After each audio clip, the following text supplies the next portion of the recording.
Hello everyone, so we have another video and our objective is to write the first 5 terms of the sequence described by each rule or equation. So meron tayong 8 sequence which is ito yung tinatawag na rule or equation, and then sa video na to ituturo ko sa inyo kung paano kunin ang first 5 terms.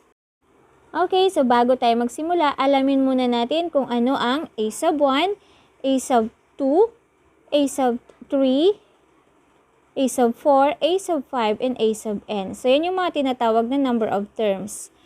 Okay, so a sub 1 is what we call the first term. A sub 2 is the second term.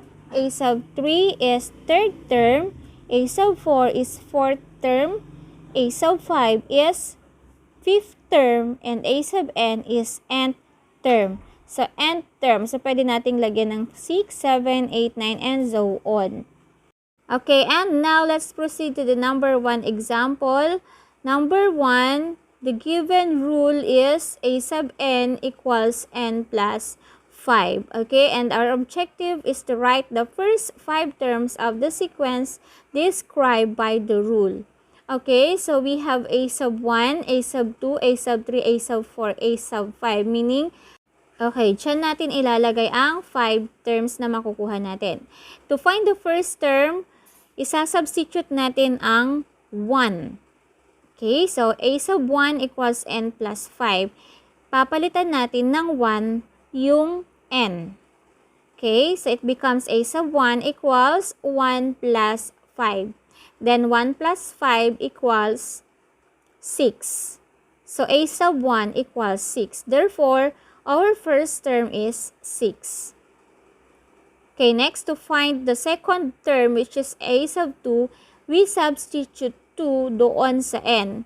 So a sub 2 equals n plus 5. So, given the rule, and then substitute 2 doon sa n. And then a sub 2 equals 2 plus 5, and then 2 plus 5 equals 7. So, a sub 2 equals 7, and that is our second term, 7.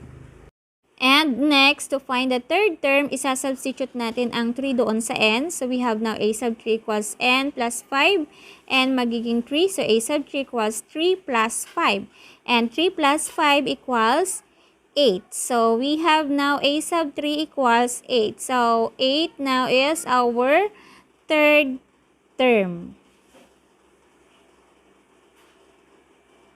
Okay, next, to find the fourth term, or a sub 4. So, a sub 4, then we substitute 4. So, a sub 4 equals n plus 5, and then change n with 4. So, a sub 4 equals 4 plus 5, and 4 plus 5 equals 9. Therefore, a sub 4 equals 9. And 9 is our fourth term. Okay, next. So, let's have a sub 5. To find the a sub 5, or the fifth term, we substitute 5. Okay, so we use the formula, or we use the rule a sub n equals n plus 5. Substitute 5. So, we have a sub 5 equals n plus 5.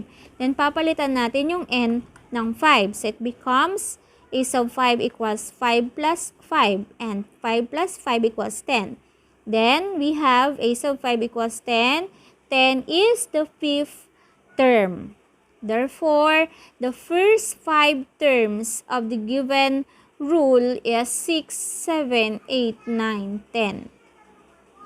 Okay, so now let's have number 2. Number 2 rule is a sub n equals 4n minus 1. Okay, to find the first term, we substitute 1 for the first term. So, a sub 1 equals 4n minus 1. And then, papalitan natin ng n, or papalitan natin ng 1 yung n. So, it becomes a sub 1 equals 4 times 1 minus 1. And then, simplify. 4 times 1 is 4. Then, a sub 1 equals 4 minus 1. Then, a sub 1 equals 3. Then, our first term now is 3. And to find the second term, which is a sub 2, we substitute 2. So we have now a sub 2 equals 4n minus 1. So papalitan natin yung n ng 2. So it becomes a sub 2 equals 4 times 2 minus 1. And then simplify, 4 times 2 is 8. Therefore, we have a sub 2 equals 8 minus 1. Then 8 minus 1 is 7. So a sub 2 equals 7. And that is our second term. And next, to find the third term, which is a sub 3, we substitute 3. So we have now a sub 3 equals 4n minus 1. Then again, papalitan yung n ng 3. So it becomes a sub 3 equals 4 times 3 minus 1. Simplify, 4 times 3 is 12. So we have now a sub 3 equals 12 minus 1. And 12 minus 1 is 11. So a sub 3 is 11. And that is our third term. And to find the fourth term, a sub 4, we substitute 4.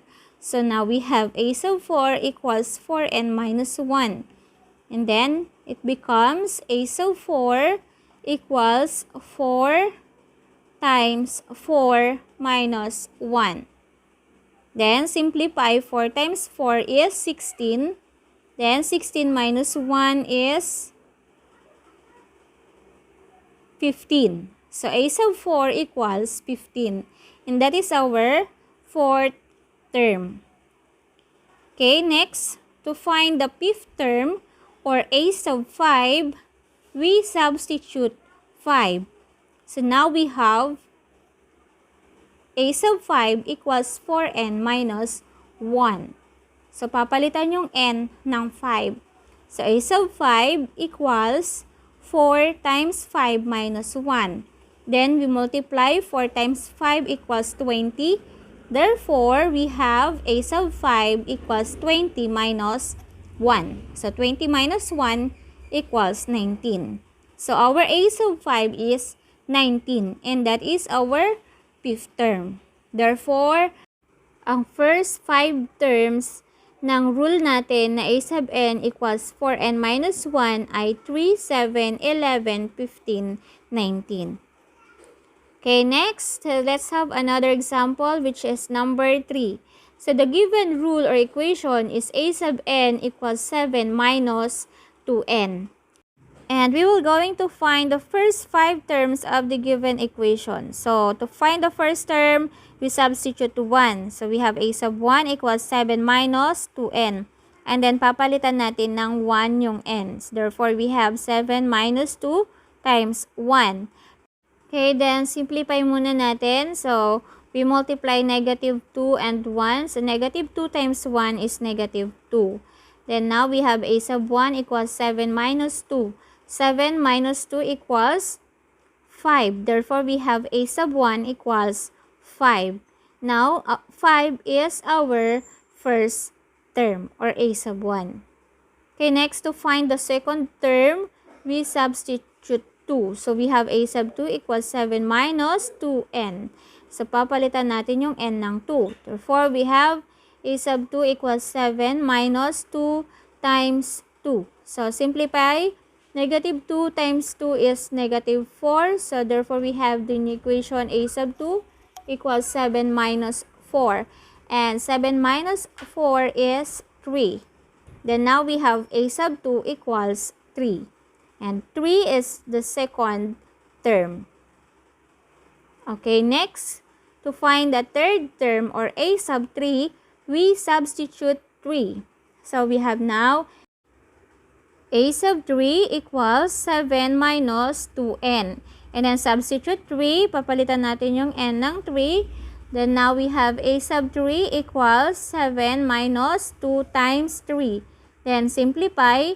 Negative 2 times 3 is negative 6. Therefore, we have a sub 3 equals 7 minus 6. And 7 minus 6 equals 1. Therefore, our third term is 1. And to find the fourth term or a sub 4, we substitute 4. So now we have a sub 4 equals 7 minus 2n. So change n. We have now a sub 4 equals 7 minus 2 times 4. Then negative 2 times 4 is negative 8. Therefore, we have a sub 4 equals 7 minus 8. 7 minus 8 is negative 1. So, a sub 4 equals negative 1. Then, our fourth term is negative 1. Okay, next, to find the fifth term or a sub 5, we substitute 5. Then, now we have a sub 5 equals 7 minus 2n. Then, substitute 5.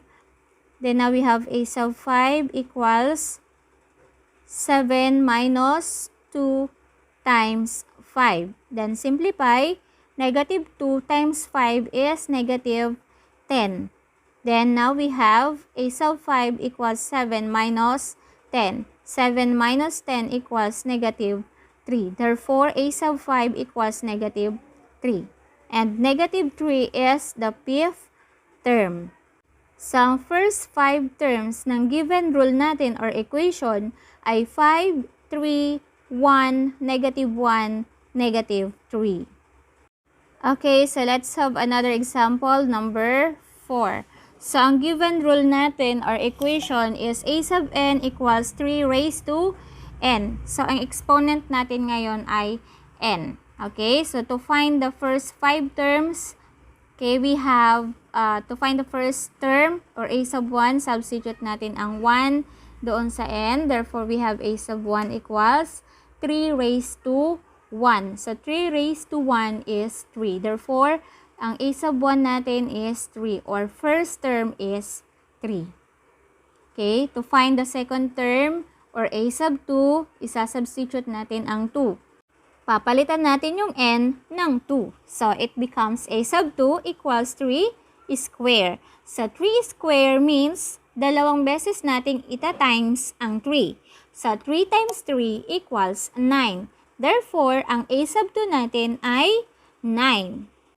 Kaya, ang second term natin or a sub 2 ay 9. Okay, para makuha ang third term or a sub 3, ang isa-substitute natin ay 3. So, substitute 3. So, now we have a sub 3 equals 3 raised to n. So, papalitan natin ng 3 yung n. So, it becomes a sub 3 equals 3 cube. 3 cube means tatlong beses nating ita-times ang 3. 3 times 3 times 3 equals 27. Okay? So, we have now a sub 3 equals 27 and 27 is our third term.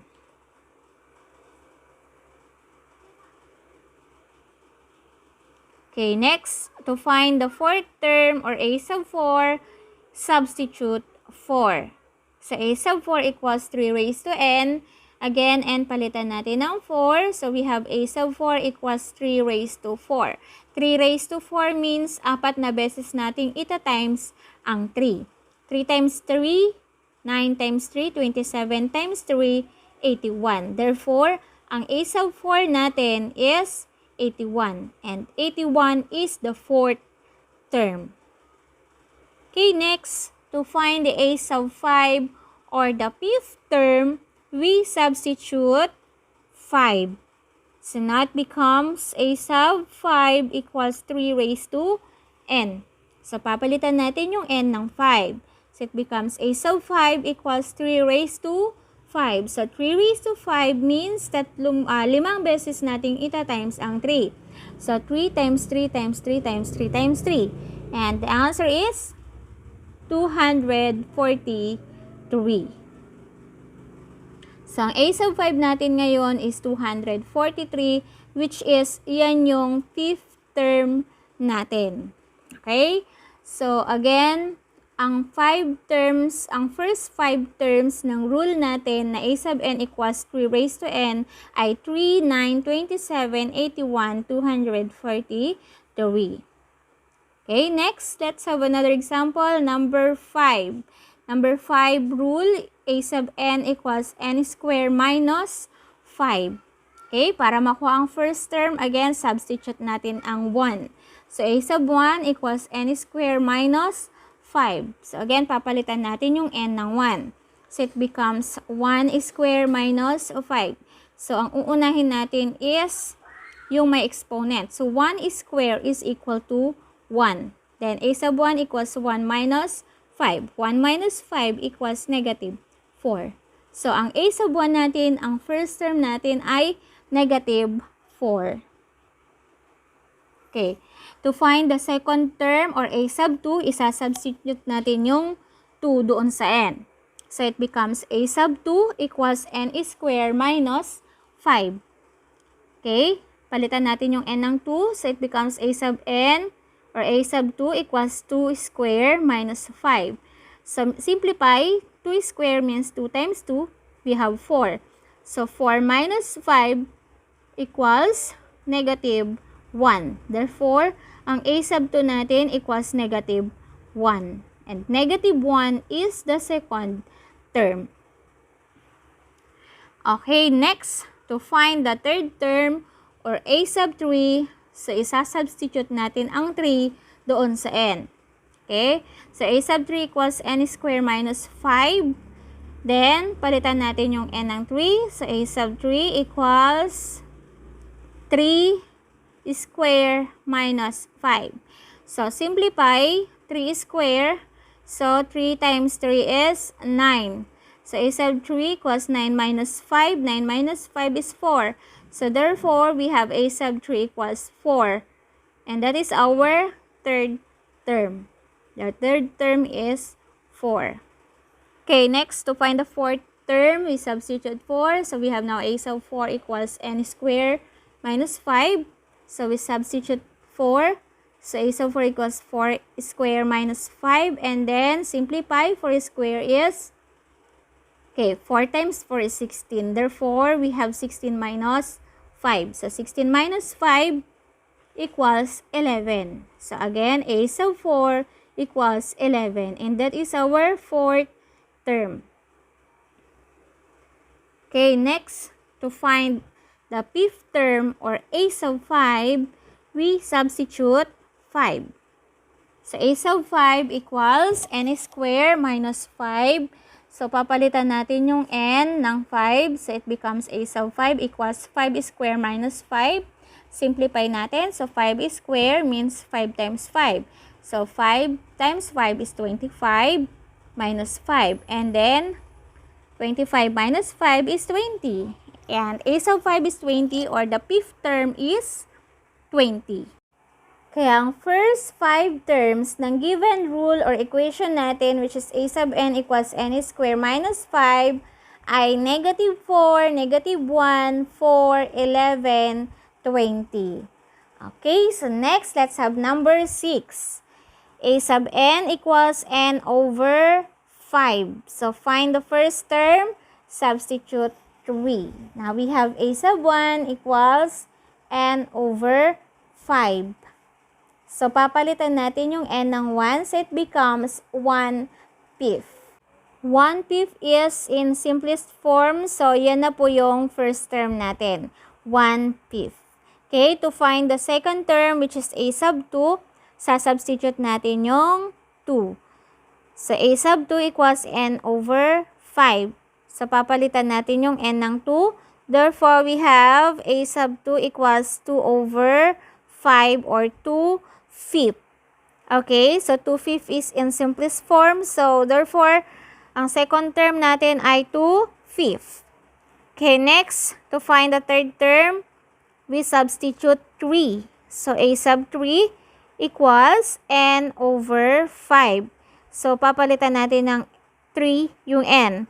So, it becomes a sub 3 equals 3/5. So, 3/5 is in simplest form. So, the third term is 3/5. Okay, next, to find the fourth term or a sub 4, we substitute 4. So, now we have a sub n equals n over 5. So, papalitan yung n ng 4. So, it becomes a sub 4 equals 4/5. 4/5. So 4/5 is in simplest form, therefore the fourth term is 4/5. And to find the fifth term, we substitute 5. Then now we have a sub 5 equals n over 5. So papalitan natin yung n ng 5, so it becomes a sub 5 equals 5 over 5. So we simplify 5 over 5, so it becomes 1. 5 divided by 5 is 1.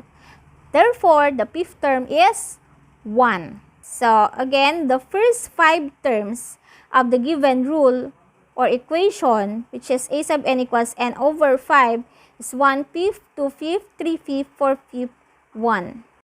And now, let's have number 7. The equation is a sub n equals 2 times the quantity of n plus 4. Okay, to find the first term, or a sub 1, we substitute 1. So, a sub n equals 2 times the quantity of n plus 4. Papalitan natin yung n ng 1. So, it becomes a sub 1 equals 2 times the quantity of 1 plus 4. So, we simplify. Ang uunahin nating i-add is yung nandun sa loob ng parenthesis. So, 1 plus 4 equals 5. Then, 2 times 5 equals 10. So, ang first term natin is 10.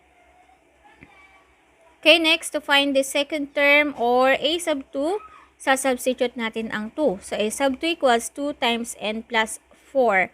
Then, it becomes a sub 2 equals 2 times the quantity of 2 plus 4. So, simplify natin yung nasa loob ng parenthesis. So, 2 plus 4 is 6. And then, it becomes a sub 2 equals 2 times 6. And 2 times 6 equals 12. And 12 is the second term. Okay, next, to find the third term, or a sub 3, isasubstitute natin ang 3. So, a sub 3 equals 2 times the quantity of n plus 4. Then, it becomes a sub 3 equals 2 times the quantity of 3 plus 4. Then, simplify yung nasa loob ng parenthesis. So, 3 plus 4 is 7. Then, it becomes a sub 3 equals 2 times 7. And 2 times 7 is 14. So, 14 is the third term. Okay, next, to find the fourth term, or a sub 4, isasubstitute natin ang 4. So, now it becomes a sub 4 equals 2 times the quantity of n plus 4. Then, substitute 4. So, we have a sub 4 equals 2 times the quantity of 4 plus 4. And then, simplify natin yung nandun sa loob ng parenthesis. 4 plus 4 is 8. So, now we have a sub 4 equals 2 times 8 is 16. So, the answer is a sub 4 is equal to 16, and that is our fourth term. And to find the fifth term, or a sub 5, we substitute 5. So, therefore, we have a sub 5 equals 2 times the quantity of n plus 4. And then, papalitan natin yung n ng 5. So, it becomes a sub 5 equals 2 times the quantity of 5 plus 4. And then, simplify natin yung nasa loob ng parenthesis, which is 5 plus 4. 5 plus 4 is 9. Then, it becomes a sub 5 equals 2 times 9. Then, 2 times 9 is equal to 18. So, ang fifth term natin ay 18.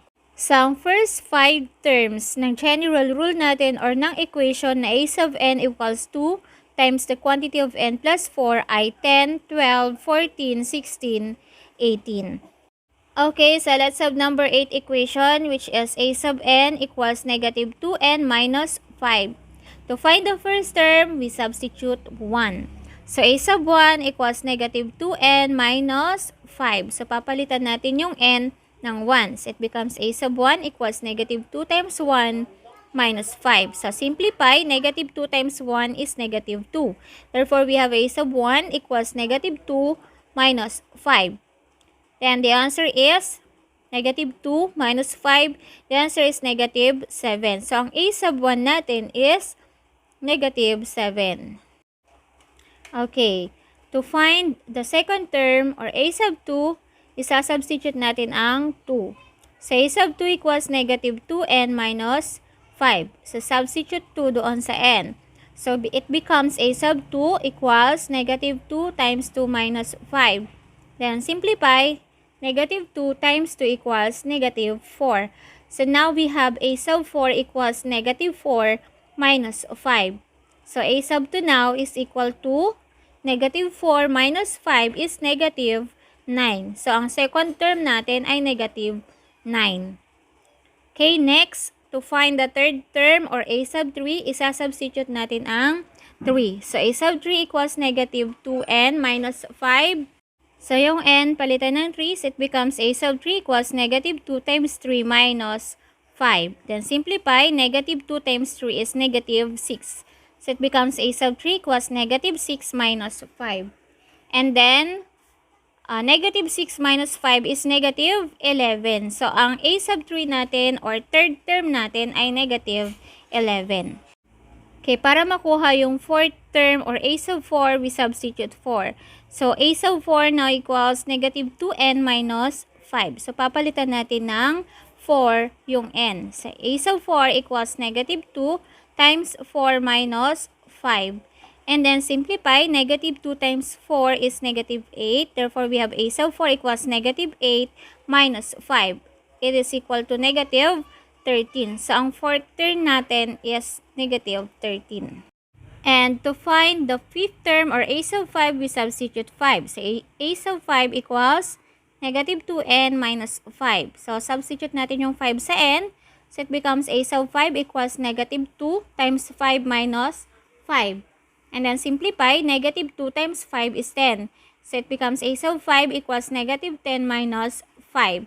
And the answer is negative 15. So again, our fifth term is negative 15.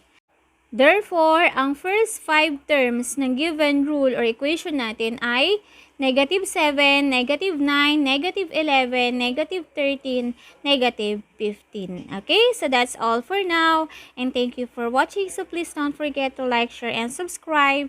Para po sa compilation ng video lesson ng Math 10, click nyo lang po ang playlist. Thank you!